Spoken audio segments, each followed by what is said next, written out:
Hello, guys, and welcome to the Marigold Standard, your weekly audio source of all things Dream Star Fighting Marigold. I'm your host, Rob Goodwin. I am joined as ever by Mr. Matthew Turner. Matt Turner, how are you, good sir? And most importantly, how are your legs? My legs are good, buddy. My legs are good. Yes, I was at my I went to catch camp and tactical fitness, and it was 11 hours of leg locks, 2 days of leg locks, which I don't even know how many camps and seminars I've done at this point. Usually they mix it up. Usually it's like we'll do leg locks, and then we'll do takedowns, and we'll do arm bars, and we'll do chokes, and we'll do transitions, and we'll do double wrist lock and top wrist lock. No, it was literally 2 days, 11 hours of nothing but leg locks. So yeah, my legs on Saturday were absolutely killing. Then you have all the calisthenics, like you have all your warm ups, you have your squats that you're doing beforehand to kind of get warmed up, so you're throwing more strain on that. So yeah, my legs are feeling a lot better. I went to I did maybe the worst workout in the history of workouts on Monday. So I rested up, and today, as we're recording, it's Tuesday. I was able to go to the gym, no problem. I'm not walking around like an old man. I just needed a day or two to heal everything up, and I did survive another fantastic catch wrestling camp. But brother, I am doing great, man. I woke up this morning and so much insane Joshi wrestling news. These Stardom car are the Stardom the Stardom, the Goddess of Stardom tournament was finally announced, and now and obviously we'll talk more about that in the Stardom cast. We now know why we had to wait so long because of certain injuries that were happening and not happening. So now I get that.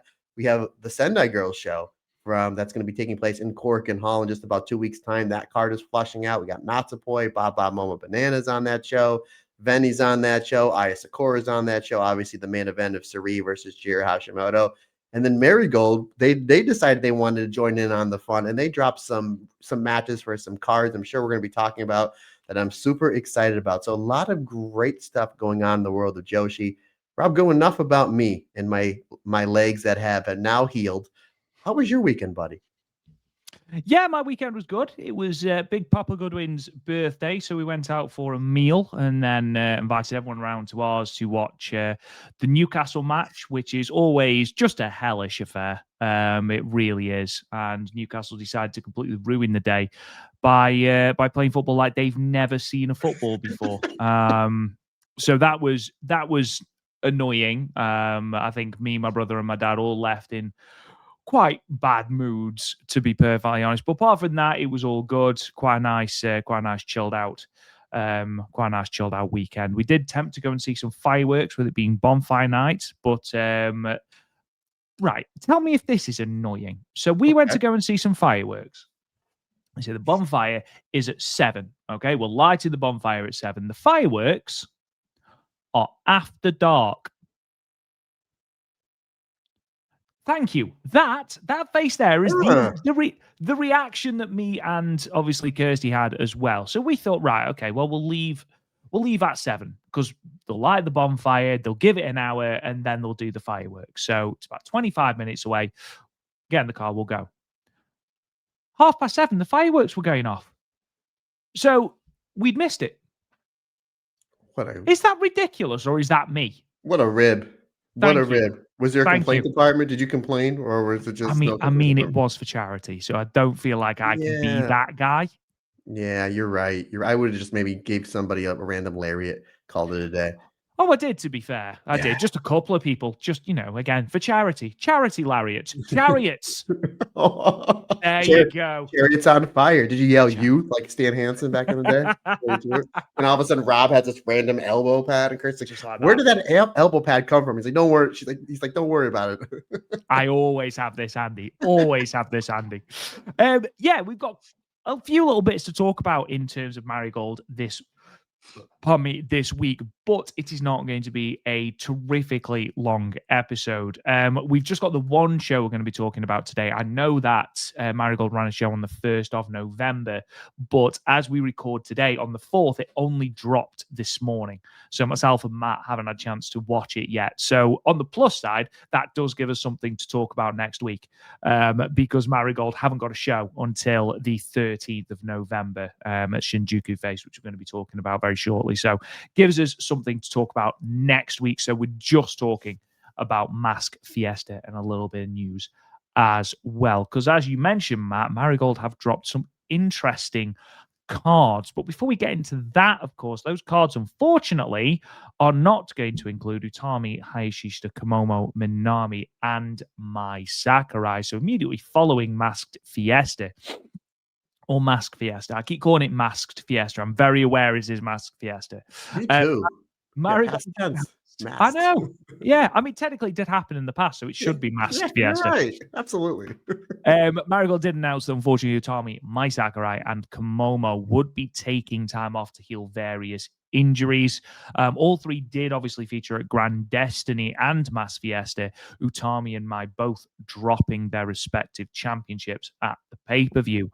Obviously, Mai Sakurai, I believe, has wrestled the most matches outside of Mirai, that includes a gauntlet, has wrestled the most matches for Marigold. So it makes sense to give her some time off to heal. Utami has obviously wrestled with a heavy workload, recently being the top champion for, 200 and something days, 296 days, I believe. So it makes sense to give them time off. Obviously, Komomo Minami has been a little bit unlucky, really, with injuries. I know that she had quite a bad knee injury, and then just before she came back, didn't she break her nose as well just before she Training. was It was ready like to 2 or go? 3 Yeah, in the days, yeah, dojo. before. Yeah.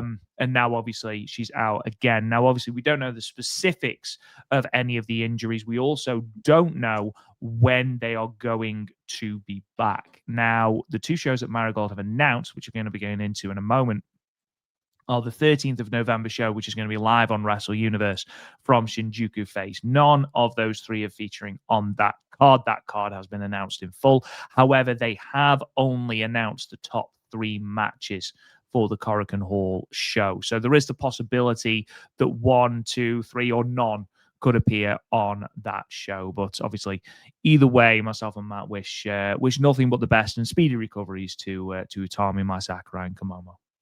Yeah, absolutely. Again, you got 3 big stars, obviously Utami and Mai Sakurai both coming off, as you mentioned, partner. Really great championship runs. Obviously, their runs their reigns ended at Grand Destiny. Komomo Minami has been on fire these last 2 months. So again, err on the side of caution. There's never a good time to be injured, but this might be the best time right now to take some time off, heal some injuries. You just came off you just came off a fantastic Dream Star Grand Prix from Mai Sakurai and Utami Hayashishita. Again, Komomo Minami's been great on these undercard tag matches and in the singles matches she's been getting. There's a little bit of some downtime right now before we're building up towards the end of the year, and then first stream coming up on, I believe, 1/3. So again, this is the time right now. If anybody has any injuries or any bumps or bruises that they're not 100% or even 90%, to take some time off. And obviously, again, Utami, Mai Sakurai, probably 2 of your 3 or 4 biggest stars. And Komomo Minami in a year from now, I think she's going to be right up there as somebody that's going to be in the main event scene. So last thing you want to do is be wrestling injured, and then you're making an injury even worse, and it's going to put you out a longer time. So yes, we wish them well in their recovery and hope to see them back in the ring sooner than later. Yeah, and obviously this gives a huge opportunity to people on the card who wouldn't potentially be in that main event spot. Gives them a chance to shine in that spot, allows them to be elevated to that spot. Obviously, we have got the likes of Coco, who is going to be wrestling Mayu for the Superfly title. We've got Chika Goto being elevated into a prominent spot, Rhea Sato as well, on top of the usual people, Mayu, Victoria, Yuzuki, Miko Aono, of course, as your top champion. So, this is the opportunity to really stake a claim for that main event spot. Komomo Minami as well, I am just going to say now, had probably my favorite match of Mask Fiesta against Nagisa Tachibana, because that was fantastic. Allegedly. Allegedly, yeah, of course. Sorry. Don't sue us, Marigold. But yes, so obviously we wish our best. Again, it does make you wonder. Obviously, I know that the chances are the plans were always going to be Miko Aono defeating Utami, Victoria Yuzuki beating Mai Sakurai. I certainly feel that Victoria Yuzuki beating Mai Sakurai was always the plan. I'd be interested to know, obviously, if the injuries played a part in the booking decisions. Obviously, we'll never know. All 3 women wrestled on Mask Fiesta, so obviously, fingers crossed, none of the injuries are debilitating. But yeah, I'd be interested to know if sort of accumulation of injuries and knocks has played a part in the decision to take the belts off them. I don't think it has, if I'm being perfectly honest. I just think it's an interesting thought. Yeah, it's always great for great discourse. Here's something else, Rob, to look at. My guess is Utami and Sakurai went into those two matches, respective matches, at Grand Destiny and Sumo Hall, not 100%. And they put on two bangers, with and the fact they were very hard hitting. Like both matches were very hard hitting. So if you're going into that match with a hurt neck or hurt shoulder or like a busted up knee, and the two of them have two really fantastic matches, it just really goes to show you what next level performers my Sakurai and Utami Hayashishita are. Couldn't agree more. Couldn't agree more. As I mentioned earlier on, of course, Marigold have announced the full card for their Shinjuku Face show on the 13th of November. Again, this will be live on Wrestle Universe. No English commentary, though, with it being at Korakuen Hall. The main event will be Victoria Yuzuki making her first defense of the United National Championship against rival Rhea Sato. I like the fact that Marigold are really, really sort of hammering home these two as the rivals. Of course, Victoria Yuzuki already beaten Rhea Sato for the Superfly Championship, while, of course, Rhea Sato attributed her turn to the dark side and Darkness Revolution to wanting to surpass Victoria Yuzuki and her achievements. So they are really sort of intertwining these two, and I do really like that. And again, it gives a chance for Rhea Sato to really, really shine. They had a really good match in the Dream Star, one of the best matches, to be perfectly honest, in my humble opinion, of the Dream Star. And again, it's that Marigold youth movement, which is great. Just the rest of the card before I throw to you, Matt. Obviously, main evented by that white belt match, Victoria Yuzuki versus Rhea Sato. Mayu Iwatani will be teaming with Shoko Kashino against Seri Amoka and Yuka Yamazaki. Miku Aono and Kazuna Tanaka will be teaming against Chika Goto and Nightshade, whose only previous Marigold appearance was in the Rumble at First Stream, if you remember. Now, Nightshade was I apologize. The Eve champion when I went down. She was great. Really, really good. Had a really good stare off with Bozilla. So if that's a match we can run back at any point in whatever company, I'm very happy about that. But yes, Nightshade will be appearing on this card, which is great. Now Ishikawa versus Rini Yamanaka versus Nagisa Nozaki in a three-way. Minami Yuki will be teaming with Nagisa Tachibana. They'll be taking on the Twin Star champions Misa Matsui and Chiaki in non-title action. And then probably my main event, Hummingbird versus Megaton. I know. Clash of the Titans, buddy. Clash of the Titans. Hormegbird. No, it doesn't quite work. Matt, your thoughts on the card as a whole? Another really solid card. Again, they're coming off a lot of momentum from Grand Destiny, again, just a few weeks ago. And it really seemed like Rossi knew what he was doing when he had Rhea Sato and Victoria Yuzuki go to the time limit draw in back at the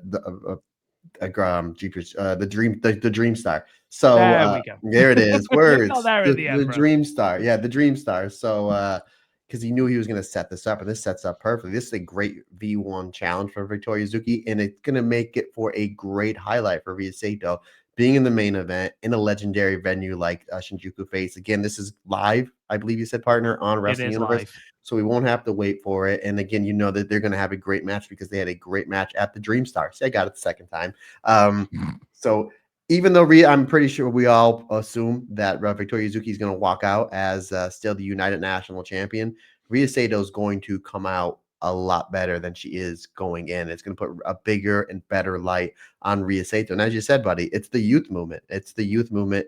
We're going to be giving Rhea Sato the opportunity to main event a show against Victoria Yuzuki for their second most important championship. And considering the fact that Rhea Sato has only been wrestling a few years and she gets this spotlight in a big company like Marigold, this is going to be great because, you never know what somebody can do unless you give them the opportunity.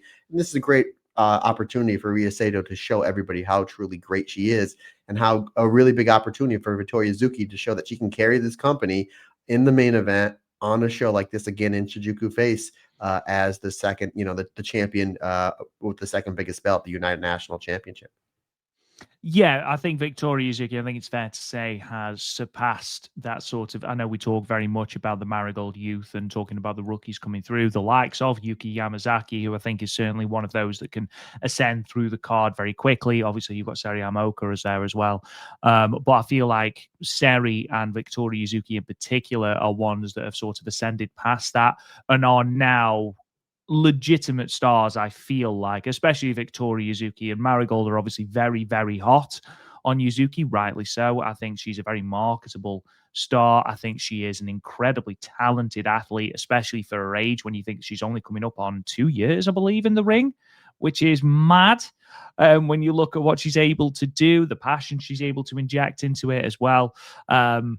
There's some really positive things that can come out of this. And yes, if you'd have looked this time last year and I'd have said to you that Utami Hayashista's out injured, Mai Sakurai's out injured, Koki Amare's out injured, Natsumi Shozuki's out injured, and that's without looking at Komomo Minami as well, you would look at it and go, Christ alive, Marigold are in a bit of trouble here. And again, they navigated some really hairy injury situations last year in terms of the amount of their roster that were out. But you look at the depth of roster this year, and actually you look at it and go, okay, yes, we are missing Utami. Yes, we are missing Mai Sakurai, and those are undoubtedly huge stars. However, I'm not looking at it like, oh my God, Marigold is in serious trouble. I'm actually looking at it as, right, okay, who is going to step up? And yes, a lot of that is to do with the fact they do now have Mayu, which is obviously a huge help. But, there's going to be cards when Mayu's not there, and Marigold navigated those. I think Marigold will navigate these, and I think it's going to be a chance to see all the wrestlers on this roster in a brand new light. And that's what's really important because you do have to build a roster. It's not just about a couple of stars. And I think that's what Marigold are doing very well at the moment. Yeah, you're absolutely right, buddy. Moving on then, those matches announced for Marigold's upcoming Korakuen Hall show. This is going to be on Monday, the 17th of November, again, live on Wrestle Universe. This will have English commentary as well. Top three matches, as I mentioned, have been announced. 2 title matches and 1 special singles match, but I think that might change. So your 3 matches at the moment are Mayu Iwatani defending her Superfly Championship for the 4th time against rookie Coco. Very impressive rookie Coco. And we've got the first defense of the Twin Star Championships for Darkness Revolution, Misa Matsui and Chiaki. They will be taking on the team of Victoria Yuzuki and Seri Yamoka. And then we've got a special singles match, Miko Aono versus Chika Goto. Now, we are going to be talking about Mask Fiesta. We're also going to run through just the results of the show from the 1st of November, simply because we did have the challenges for these shows on that card. Chika Goto did lay down a challenge to Miko Aono. Now, though that was it was perceived to be a Marigold World title shot, it looks at the moment like it will just be a special singles match, and she will be made to earn that championship shot. But that's something I'm really happy about, to see Chika Goto being elevated even more, because in terms of development, in terms of pure hard work and looking to improve, I think Chika Goto is one of the main people in Marigold that have really epitomized that gritty hard work ethic. Matt, what is your thought on these 3 matches so far announced for Korakuen Hall? Looking really well. Again, she's been fantastic on the few shows that we've seen her. And then she's wrestling Mayu, so it's going to be a banger. But I think a lot of this card is going to build towards your next Korakuen. With the Chika Goto versus Miko, with the Chika Goto versus Miko Ano non-title match, my guess is it goes to the old TLD, and then they run it back at the next Korakuen for the Marigold World Championship. My guess with that Twin Star Championship, because it's Yuzuki and Seri Yamaoka on the same team, which is odd. Why wouldn't be Kazuna Tanaka? And Seri and Victoria Yuzuki are kind of the 2 front runners to lead young Marigold. My guess is something happens in said match where Seri accidentally hits Victoria Yuzuki or vice versa. And then at the next cork, and that sets up Seri Yamaoka versus Victoria Yuzuki. That is, if Victoria Yuzuki is successful in her first title defense against Rhea Sato. So I think, again, with Mayu and Coco is going to be fantastic. But I think with the other two matches, I think it's going to set up your next Korakuen, because your next Korakuen can look like Chikagoto challenging Miko Ano for the red belt, and Victoria Yuzuki defending the white belt against Sarah Yamaoka. That's the way at least I see it, buddy. Are you kind of in agreement with me that I think that that's going to be the build up for the next Korakuen after this one? Yeah, the only thing that I would have potentially said is, what if this tag team match at Shinjuku Face on the 13th, on the Thursday prior, you could have Chika Goto get the win over that team. Doesn't have to be over Miko Ano, and maybe parlays that into making this singles match a Marigold World Championship match. I do prefer yours. Again, I do like the idea of Chika Goto. Yes, she's improved massively. However, it's still a proving ground. You've still got to prove that you are worthy of a title shot. So yeah, again, if this goes to a TLD, which I think it probably will, then obviously Chika Goto at the next Korakuen, which I believe is the 27th of December. I think there's only one more after this before the new year. So again, that will be a good way to say that out, to see how the old year, oh my God, to see how 2025, I know what I mean. Victoria Yuzuki and Sarah Yamaoka is an interesting one, because again, they are built up as rivals, similar to Victoria Yuzuki and Rhea Sato. And I don't feel like we quite got the blow off yet. They teased it, and then we sort of went back a little bit, calmed it down a little bit. So that'll be really interesting to see if they do heat that back up when they lose to the Darkness Revolution, because they're not dropping it to Yuzuki and Sarah Yamaoka, at least not yet. Anyway, I'd have thought. Again, as soon as the rest of the card has been announced for Korakuen Hall, we will talk to you about that on the Marigold Standard. Last bit of news, and it's about, of course, the Heart and Soul Mirai. So Mayu Iwatani was announced a while ago to be wrestling for Michinoku Pro on the 2nd of November at their Grand Uno show in the Iwate Prefectural Gymnasium in Morioka.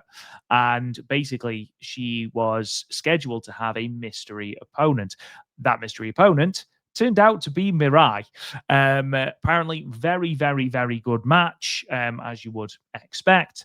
Following the match, discussions took place, and Mirai officially signed with Michinoku Pro as her new home promotion. I've seen some interesting takes on this. There was a couple of people one of whom said, I didn't even know Michinoku Pro was still a thing, which, okay, fair enough. And there was some saying this is a huge step down for Mirai. There was some saying that, well, this makes the most sense. It's where she's from. She wants to be closer to home. And there's some saying Mirai has always said, I don't see wrestling as a long-term career, and might think this might be her sort of winding down her career towards a possible retirement. Whatever the reason is, number one is that we hope Mirai is happy. And if this is the right decision for Mirai, I am absolutely fine with this. Plus, it's another place we can watch it, because Michinoku Pro is on Wrestle Universe. So you can watch Mirai if you are huge Mirai fans like us. But what are your thoughts on Mirai officially signing with Michinoku Pro? Yeah, a lot of interesting takes there. You're absolutely right. First of all, the fact that it's on Wrestle Universe, so it's like, oh, we're already there. I didn't get a chance to see this match yet. Did you, by chance, Rob? It's not on Wrestle Universe as of yet, or it wasn't as of yesterday. Okay. So once it does pop up, maybe we'll give it a watch, and we'll do maybe a quick review of it on a future episode of the Marigold, because it's Mirai, which we love. Mayu Iwatani, she's slightly above average. She's okay. Okay. So, yeah. We're all right with that. But yeah, a lot of interesting. I do see a lot of people saying, how do you go from the one of the biggest Joshi companies, and then you go to Michinoku Pro? At the same time, it's like, yeah, she's closer to home. Maybe she doesn't want to work that grinding schedule where she's wrestling 2 or 3 days a week. Maybe she's going to start winding things down and be a trainer in the dojo, passing her knowledge down to the future men and women of professional wrestling. That's a great pick. And again, maybe the schedules, it's a little less and a little easier on her body, because you have to remember, not only Marigold, but she debuted in Stardom in 2022. And she's been on this pretty much nonstop go around since the last 3 years. She works a very hard hitting and hard bumping style that eventually takes its toll on you over the years. And she really hasn't taken much time off. We've seen her over the years just taped up like a mummy between her knee, her neck, her shoulder from throwing those lariats and the chop. So it's ultimately she looks happy. Again, if you're watching this on YouTube, you see the picture of her. She's smiling ear to ear, and God bless her. So if that's what she wants to do, and this obviously was her option, then good on her. Good on her. Not only that, but then obviously she's going to be doing some freelance stuff. We already know that she's going to be working a whole bunch of shows for Just Tap Out. Obviously, again, a match with Tomoka Inaba coming up, I believe, in just a few weeks' time, which we're super excited about. So we'll see her Michinoku Pro. I'm sure we'll see her in the random independents here or there, maybe popping up on a Sariism show. So yeah, really good on her. At the end of the day, as long as she's happy, and obviously this was her choice, then really good on her. But you're right, buddy. The one other thing is Michinoku Pro's on Wrestle Universe. So if there is a fantastic Mirai match pop up, we don't have to go through the ether to try to find said matches. By the way, you folks, friends and family of the Marigold Standard and the Stardom Cast and Talk Joshi, every time we either say something or we put something out like, hey, how do I watch this match? We usually get a link or like a pay-per-view thing that we can pay for it. So yeah, thanks to everybody that helps us, because some of this stuff is a little bit tricky. It is a little bit tricky to find, but Mirai's matches on Michinoku Pro, no problem whatsoever. I apologize, by the way, if everyone's just heard a huge noise. For some strange reason, I had an email through and I thought I'd shut my email down before I came on to record, and I hadn't. So I apologize if that was really loud and it came through. Did it come through your headphones, Matt? I didn't hear it. I thought maybe your one of your cats pulled an ace, and like usually, remember the couple times he'll jump on the hamper basket and he'll slam into Absolutely. the door, and I think that somebody's trying to rob us, and it's just him. But no, I didn't hear it. You're good, buddy. That was Rossi That's all right. Ogawa. That was Rossi Ogawa asking you what the next T-shirt idea is. So That's true. And we'll have a think. We'll have a think. I'm sure we'll think of something. With that, let's delve straight into the Masked Fiesta show then from the 29th of October in Shinjuku. Face again, a really, really fun show. I said last year the 2024 Masked Fiesta was unironically one of my favorite shows of the entire year. And I would argue that this show, again, is up there as one of my favorite Marigold outings. The wrestlers just seem to have such a lot of fun. There's a relaxed atmosphere. It feels completely different to other shows on the Marigold calendar, and not just because the wrestlers, pardon me, have got masks on. It just feels very, very fun, quite frankly.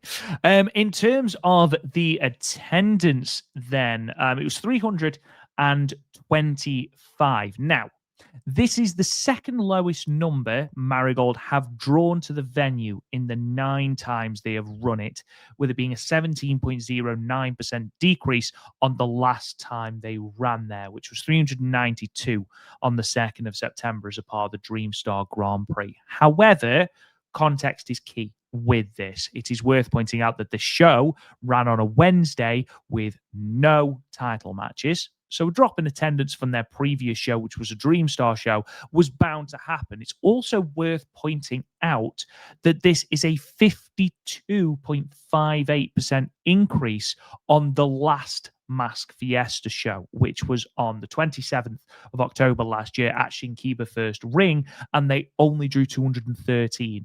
So yes, it's a drop off from their previous Shinjuku Face show. However, it's also a 52% increase on the last Masked Fiesta show, which is why context is always so important when we talk about numbers and stats and things like that.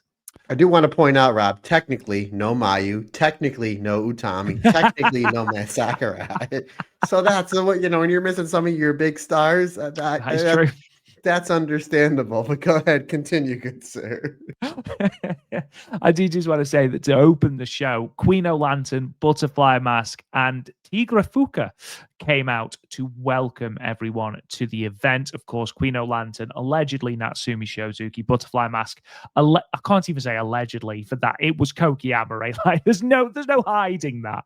And Tigra Fuka, who was obviously Fuka. So again, even though 2 of them are out injured at the moment, Natsumi Shozuki, fingers crossed, close to a return. It's nice to see them still being involved. Obviously, both women were in the ring at the end of Grand Destiny as well. So it's great to see them still involved, as I mentioned. The results then: singles match. Kopanda defeated Mil Nagasaris with the Copa Clutch in 8 minutes and 30 seconds.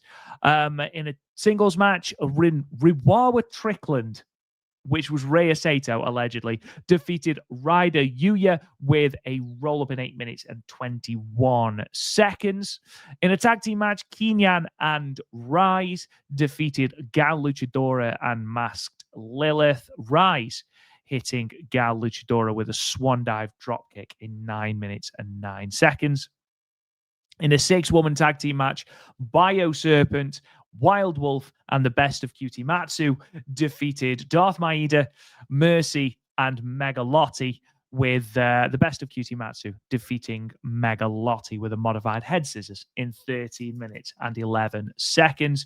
You can put a mask on Megaton, however, she still takes the fall. And then in your main event 6-woman tag team match, the team of Coco, Mayu Chika, and Yuzu Chika defeated the team of Hummingbird, Eichmann Mask, and Rabi Gochi, with Coco pinning Hummingbird with a very impressive Firebird splash in 13 minutes and 48 seconds. I don't care how early you are in your career. If you're 15 and you can do a Firebird splash, you are an impressive wrestler in my mind. Matt, let's go straight in to the opener then. Kopanda versus Mil Nagasaris, which is, of course, allegedly Komomo Minami versus Nagisa Tachibana. I genuinely enjoyed this. This was, if not my favorite match of the card, it was certainly my second favorite. I thought these two were really, really good together. And we need to talk, about that absolutely phenomenal springboard that Nagisa Tachibana did, which that step-up springboard was done so smoothly, so effortlessly. And the way Komomo Minami took it, leapt into that cell. Absolutely brilliant. This was really, really good. I've said before that Komomo Minami is becoming, for me at least, appointment viewing on these Marigold shows. And this was another really, really good example of why. Nagisa Tachibana, I'm always going to root for. I'm always going to root for her. I think, again, she's really worked incredibly hard coming back from that injury. And we're seeing the fruits of that here. Even if this was, again, a more relaxed and fun match than we would usually get. Yeah, that's what it's all about. It's all about having fun. And again, both the masks were great. Again, if you watch this on YouTube, look at Nagisa Tachibana's mask, her color, and this in the way that the artwork goes, it really flows with her gear. So I thought she did a great job when she was designing said mask, or whoever designed the mask really made it, her own. And this was great. It was basically Komomo Minami versus Nagisa Tachibana, but everybody added a little more lucha into their stuff, which was cool. You did have the audience chanting lucha at some times during the mass. But Nagisa's another. You mentioned Komomo Minami. She's appointment viewing. Nagisa Tachibana is right there as well. Right there as well. The improvement of pretty much the entire roster, but especially these two over the last 3 or 4 months is so apparent, and they're able to have that type of match while wearing a mask. Very difficult. I only trained in a mask once or twice. I'm like, yeah, not for me. First of all, why am I going to cover up this face? Why am I going to cover up this moneymaker? Absolutely. And two, I'm clumsy enough the way that it is, and then if I don't have that vision, But yeah, I thought these two were great. Again, I always say it: you don't want to start your match off with a hot opener. This was a hot opener. The crowd was really in everything. A really short yet fun show. This was a great way to start off the show. I'm totally in agreement with you, partner. With the exception of the main event, this was my favorite match of the show. And I cannot wait to see more matches, singles or tags, with Komomo Minami and Nagisa on opposite ends. 3.5 stars for me. Really excellent stuff. Again, these two really showed how great they are. And you're absolutely right. Nagisa's been using that double jump crossbody for quite some time. But the way that Komomo feeds and then takes the bump for it really puts it over as a great false finish. And then eventually it's Komomo with that Komomo clutch, which she's been getting over really good over the last 2 or 3 months. That does in allegedly Nagisa Tachibana. Again, 3.5 stars for me. It was just how effortlessly she did it. Obviously, we've seen her do it quite a lot. It's one of her go-to moves in her arsenal, especially as a comeback. However, I don't know whether it was just this show or whether I've just become sort of that used to her doing it. But this one just seemed so smooth. She wasn't looking at the ropes or anything. She just did it so well. Yeah, really, really, really impressed with the move as a whole, with the execution. And again, that selling from Komomo Minami, the feeding was really quite impressive. We move on then to another singles match, which was Riwawa Strickland, which is obviously Rhea Sato, against Ryder Yuya, which is Minami Yuki. Matt, what did you think about this? There's a lot of chance for Ryder. Like Ryder was taking a lot of heat. Allegedly, Rhea Sato was doing her breaking down the body parts, working a lot of heat, and as allegedly Manami Yuki, are known as Ryder in this match. Again, allegedly, was doing a great job selling and emoting sympathy to the crowd. The crowd really got behind her in this match, considering the fact that she'll probably never wrestle another match, at least this year, under that name. The crowd got behind the Ryder name, which I thought was cool. Like the crowd was invested in it too. It's like, hey, we're in on the joke as well. That's why we're here.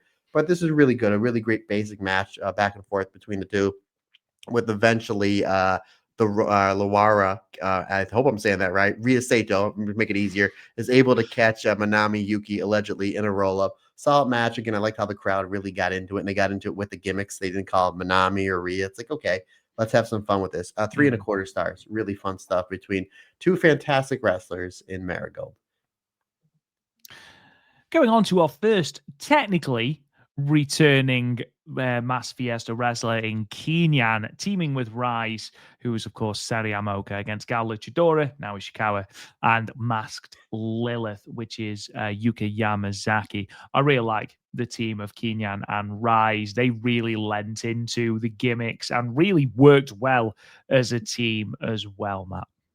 Yeah, this was a super fun match. It had a lot of gimmicks, a lot of comedy. You did have Gal Luchador with the old Nokia flip phone. It looked like we're taking selfies, and then Rise, allegedly Sarah Yamaoka, she comes into photobomb.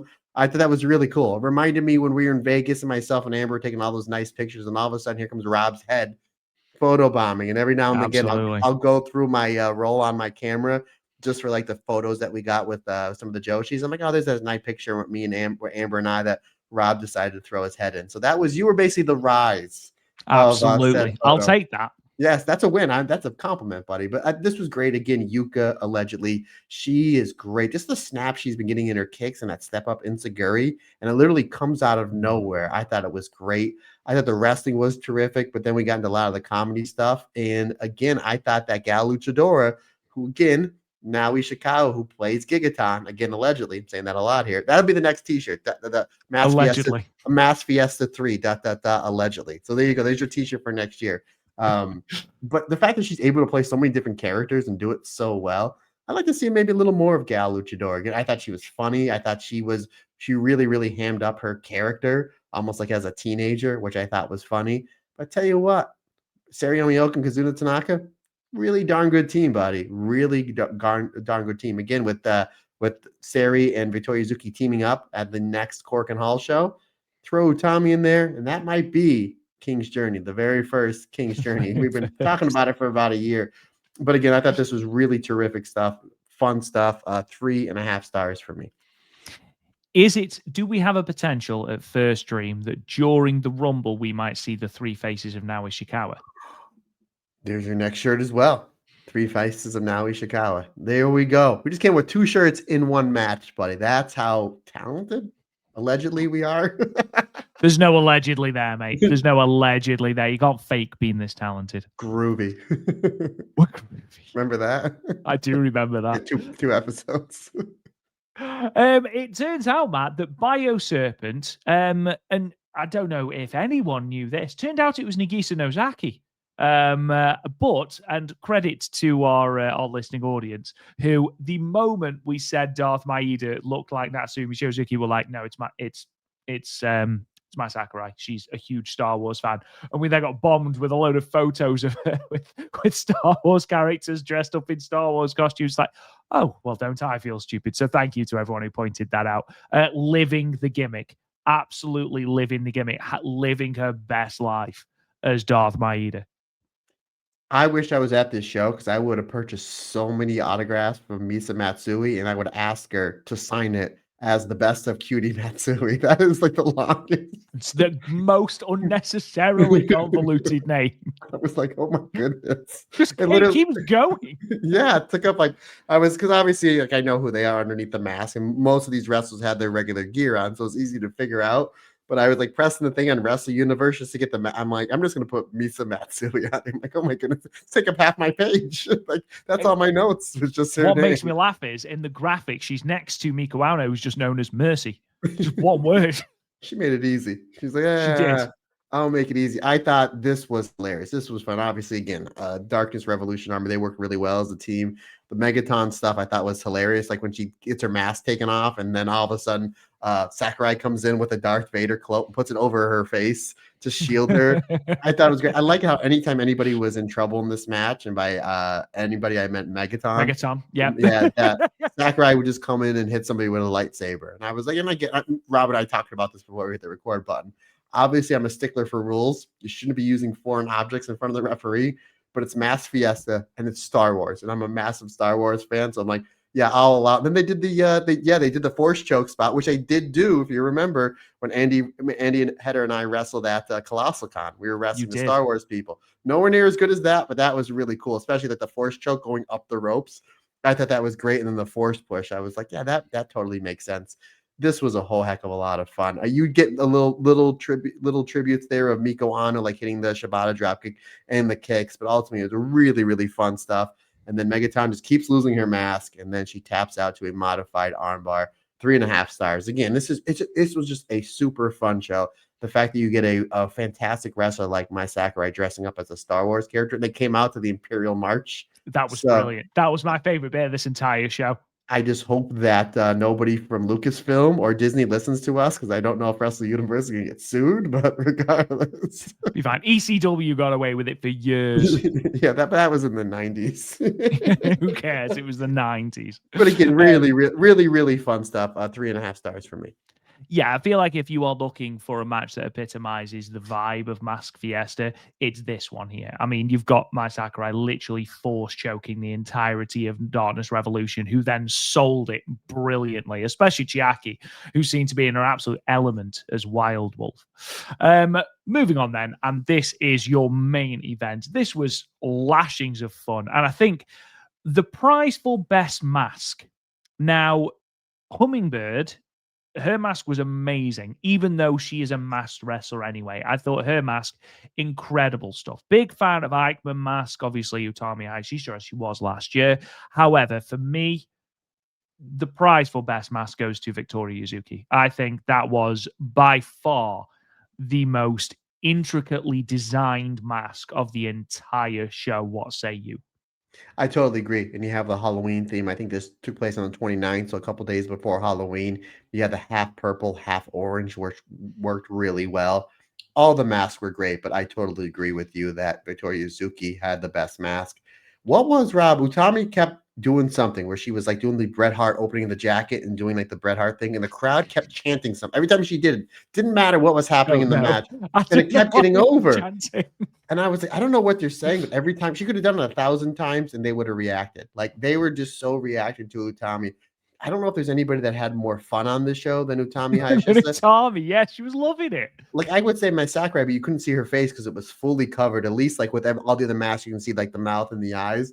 Like Utami had so much fun on the show. And what something else that was really cool is Coco's name on this show was Coco, which is her gimmick name, and the same thing with Hummingbird. Like they're both masked wrestlers, so why would they change their names? And they both had one on each team, which I thought was really cool. Then you're putting Mayu, Victoria Yuzuki in there as well, and then obviously Chikagoto and Utami Hayashishita. So they had like a really good wrestling match in there because you have all these world-class athletes in there. And again, Hummingbird is great, Coco's terrific.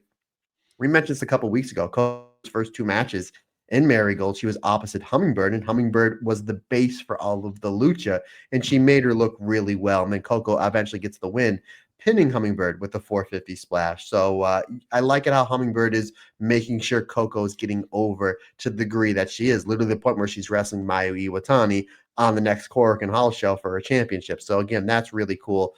This match had your combination of really good fun, really good wrestling, great crowd interaction. This was my favorite match of the show.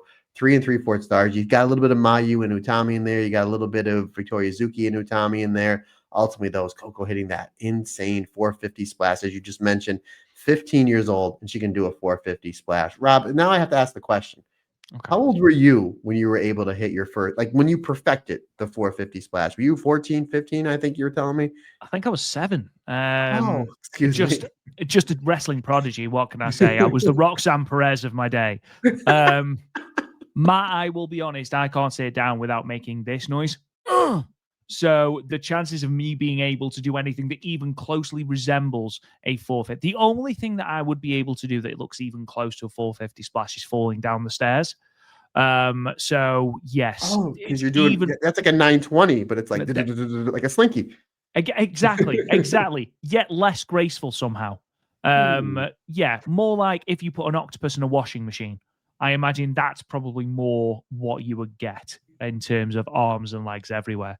But yeah, again, incredibly impressive considering her age and her experience. Again, I think she debuted in May of this year, so an incredible amount of talent that she's got there. I thought Hummingbird again did a really good job, and the thing is that she probably won't get the plaudits, but I thought she worked really, really well with Coco in this match.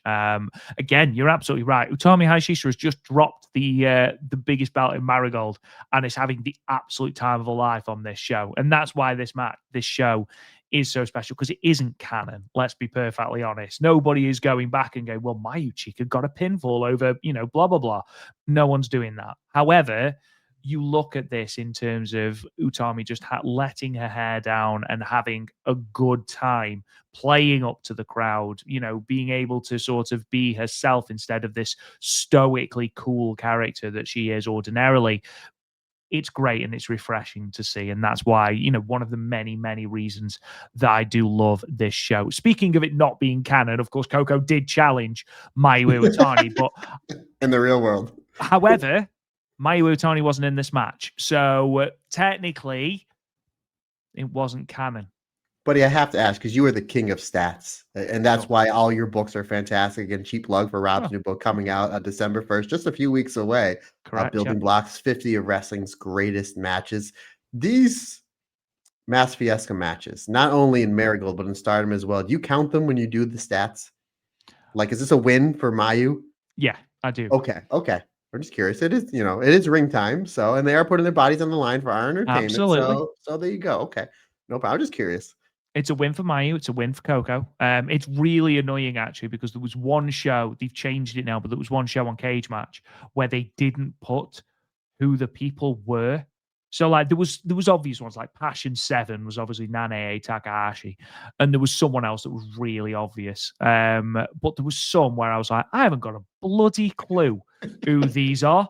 And they were like rookies that had like 14 matches and then just didn't progress. And I was like, how am I supposed to know that? But thankfully, someone, a great man or woman, has gone on to Cage Match and has edited it and put on the actual names as well. So thank you to that person. You've saved me a lot of heartache. I appreciate it.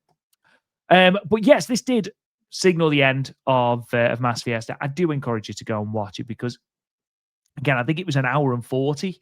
It's not a long show at all, but it is just heaps and heaps of fun. It's a great show to watch if you're just chilling out. There's no real sort of stakes in there at all. It's a great show to watch. And again, this and the 2024 iteration of this are really, really, really good, fun shows to watch.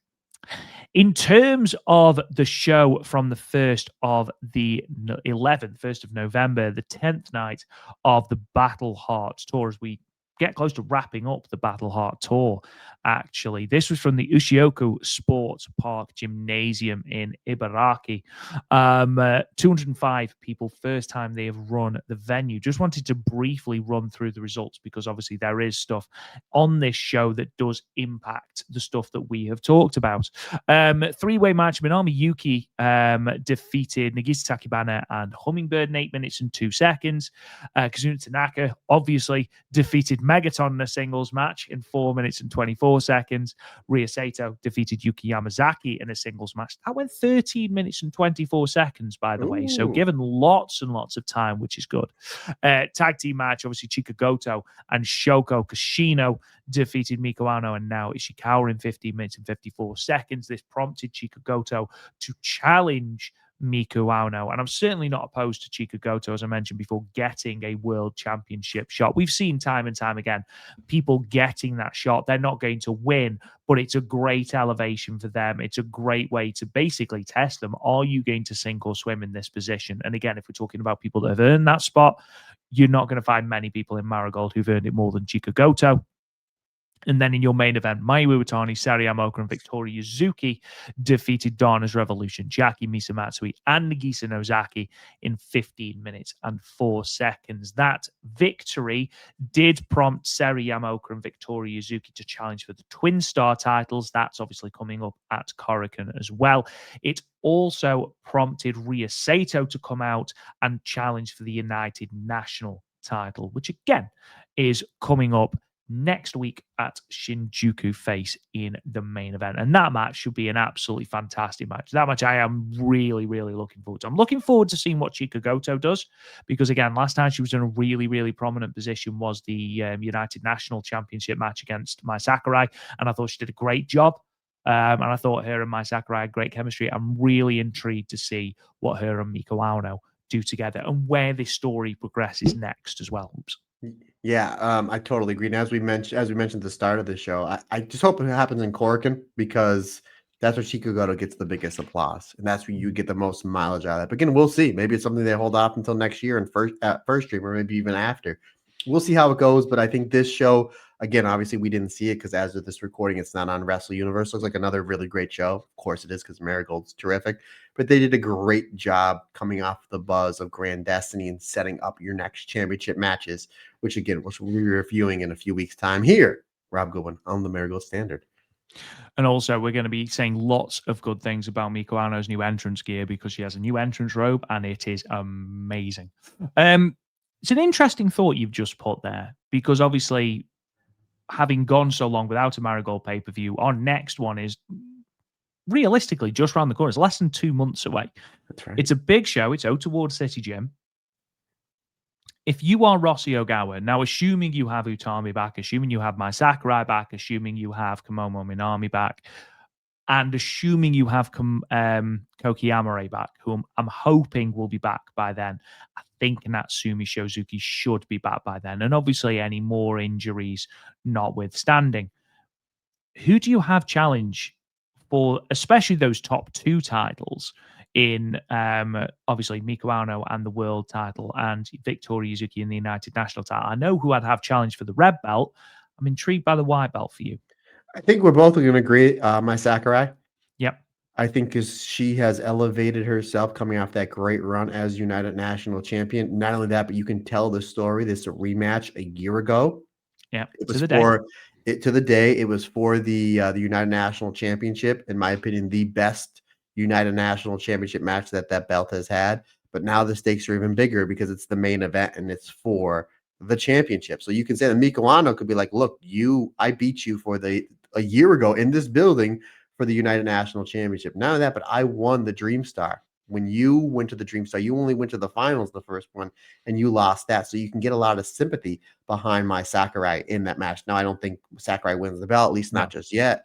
But as far as the United National Championship goes, that's a good one, partner. If Koki Amare is fit, that's a good way to go. Man, Victoria Yuzuki, you know what? What about Victoria Yuzuki and Mayu? Ota Ward, you're going to want to do 23, 2,400. You know, Mayu's your biggest star. That's the way. Or Utami. I mean, I know she's coming off a red belt run, but I mean, we why not? That'd be Victoria Yuzuki and Utami Hayashishita. Mm-hmm. That's a possibility. You're gonna have to have a big star there. Again, there is a lot of people flying in all over the world because of the next day, Tanahashi's last match. I think they did 31,000 tickets already, which is insane. So you're going to get a lot of people from around the world. They're going to be in Japan for pretty much that Wrestle Kingdom weekend, as I think we pretty much dubbed it over the last few years. So you're going to draw really well regardless. But at the same time, you're going to want to do around 2,000 tickets for that. So your two big championship matches have to be heavy hitters. Do you put Mayu in one of those? It's a possibility. I can see it being Miko Ano versus Mai Sakurai and Mayu versus Victoria Yuzuki. And then where does that put Utami Hayashishita? So it's really going to be interesting. Again, the fact that they're banged up, will they be good to go by then? We hope. But it's really interesting to see. But I'm going to throw it back at you, partner. Again, I think we both agree that it should be Mai Sakurai versus Miko Ano for for a lot of the reasons I just said. And again, Sakurai's a big star. You want to draw tickets. That's a good way to go about it. But I think we're both in agreement that Victoria Yuzuki is going to walk into the show as white belt champion. Who would you have her defend the championship against, other than Megaton? Because that's just like that's the cop out answer.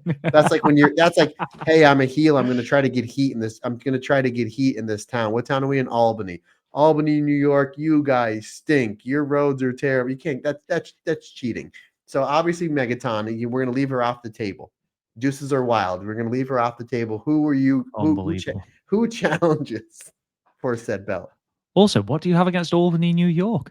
I don't know why. Like I love Albany, New York. We used to go to ECW there all the time. Great venue, and I wrestled in Albany. I have friends in Albany that do really well in wrestling. So nothing but love to Albany, New York. By the way, mwah. But your roads suck. I don't know. It's not as bad in Pennsylvania, dude. Oh man, that's true.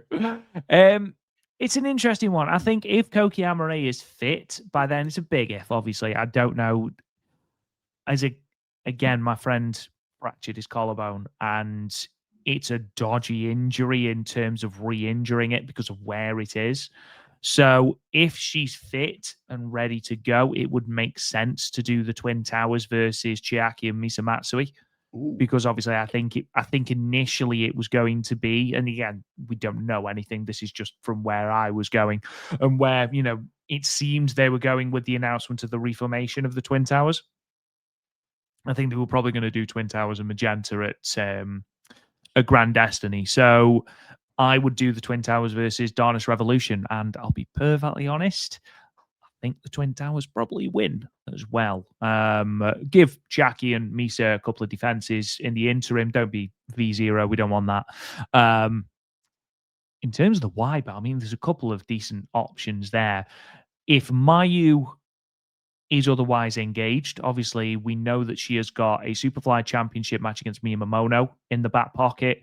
We know that she has got a potential GHC Women's Championship match against Takumi Aroha in the back pocket. They might do Mayu and Takumi Aroha at Budokan. They might do it earlier than that. I don't know. They might put it on a Marigold show. Who knows? Budokan?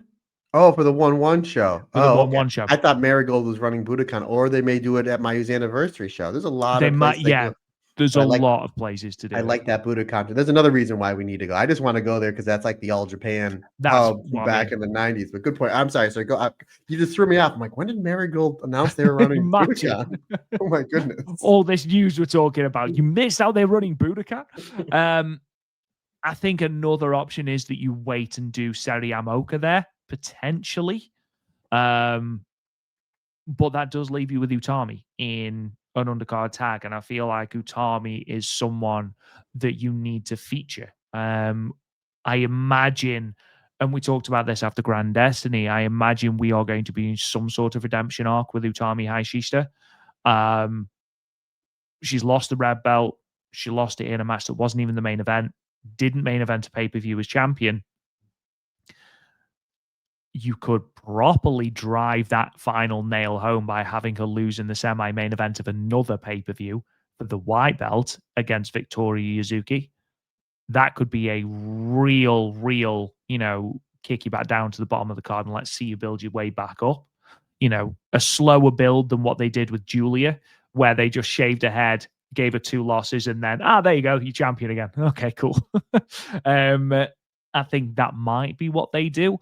If Mayu is not in another championship match, I think it'll be Yuzuki versus Mayu. But I don't know what the finish would be because I don't want Yuzuki beating Mayu yet.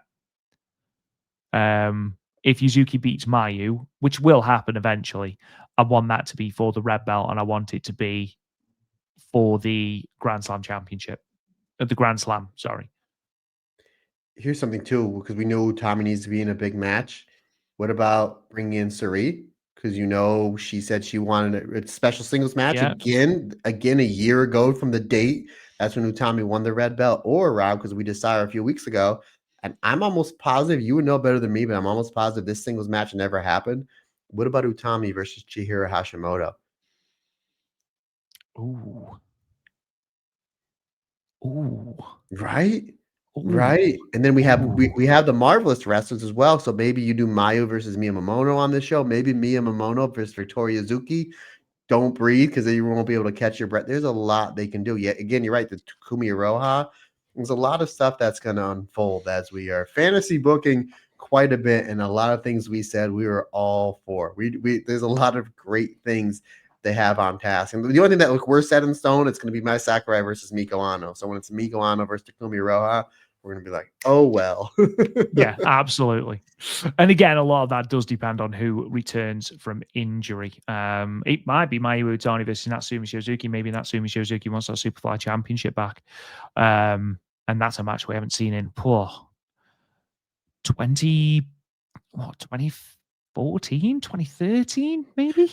That's right, because Natsumi was in Stardom. That's right. In fact, I'm going to check that in a moment. Matt Turner, whilst I do that, it is time for what I imagine is a glance at Julia, because I imagine that there is no such gaze. This is actually pretty crazy. So Roman Reigns comes back. He offers an open challenge. And then all of a sudden, Julia comes out. And no, that obviously did not happen. We get a backstage segment before Saturday night's main event when Tiffany Stratton was still the SmackDown Women's Champion. She's talking to Adam Pearce, and Kiana James and Julia basically said, hey, you should have taken our advice. You should have joined us. Now you're going to lose to Jade Cargill. Tiffany Stratton gets they get a back and forth shouting match. Obviously, we thought maybe potentially setting up champion versus champion, title for title. Tiffany Stratton versus Julia. Tiffany Stratton did lose to Jade Cargill on Saturday night's main event. So maybe we'll see Tiffany Stratton versus Julia for Julia's U.S. championship. Tiffany Stratton is a very great talent, very underrated talent that I don't think gets the praise that she has earned, in my opinion. And Julia's fantastic. I just want to see Julia wrestle more because that's what she's really, really good at is pro wrestling. So give me a and Tiffany Stratton's a star, is big star as well. Give me a Tiffany Stratton versus Julia program for the United States Championship. I am all for it. Maybe that's where they're going. Hopefully, she just keeps having these backstage segments where, like, maybe we're getting this, maybe we're getting that, maybe we're getting this, maybe we're getting that. We really haven't gotten anything, but they've been planting the seeds for this Tiffany Stratton and Julia feud, which, again, Julia is a big star. Tiffany Stratton's a bigger star on that stage. Tiffany Stratton's a really good wrestler. Julia's a better wrestler. So I think they would both benefit with them being in the ring with each other. Hopefully that's what happens, buddy. Fingers crossed, but unfortunately, no Julia in the ring this week. Or You say last you'd week. like a program for Julia and Tiffany Stratton. I'd like any program for I just want to see Julia. her It's not wrestle. like she's not. It's not like she's not a champion. She's got a belt. Like, there's 2 hours of SmackDown to fill in front of 4,000 people. Apparently, went down by 50% apparently from the last time they ran the venue, which was alarming. I think it's the ticket prices. I know some people It say is the ticket prices. SmackDown's not SmackDown hasn't been booked that well. I'm like, when you're charging $200 for nosebleeds, that's a It's mad. sin. That's a Absolutely sin. mad. Yeah. In terms of when Natsumi Shizuki last faced Mayu Utani in a singles match, May 2012. Wow. So we're talking 13 years ago, over 13 years ago, which is crazy. Mayu Utani won that match. By the way, it's their only singles match to date. So don't tell me they don't want to run that back for a Superfly Championship match. That'd be great if she's still champion, of course. But Matt Turner, I did say it was going to be a short episode this week, and we have.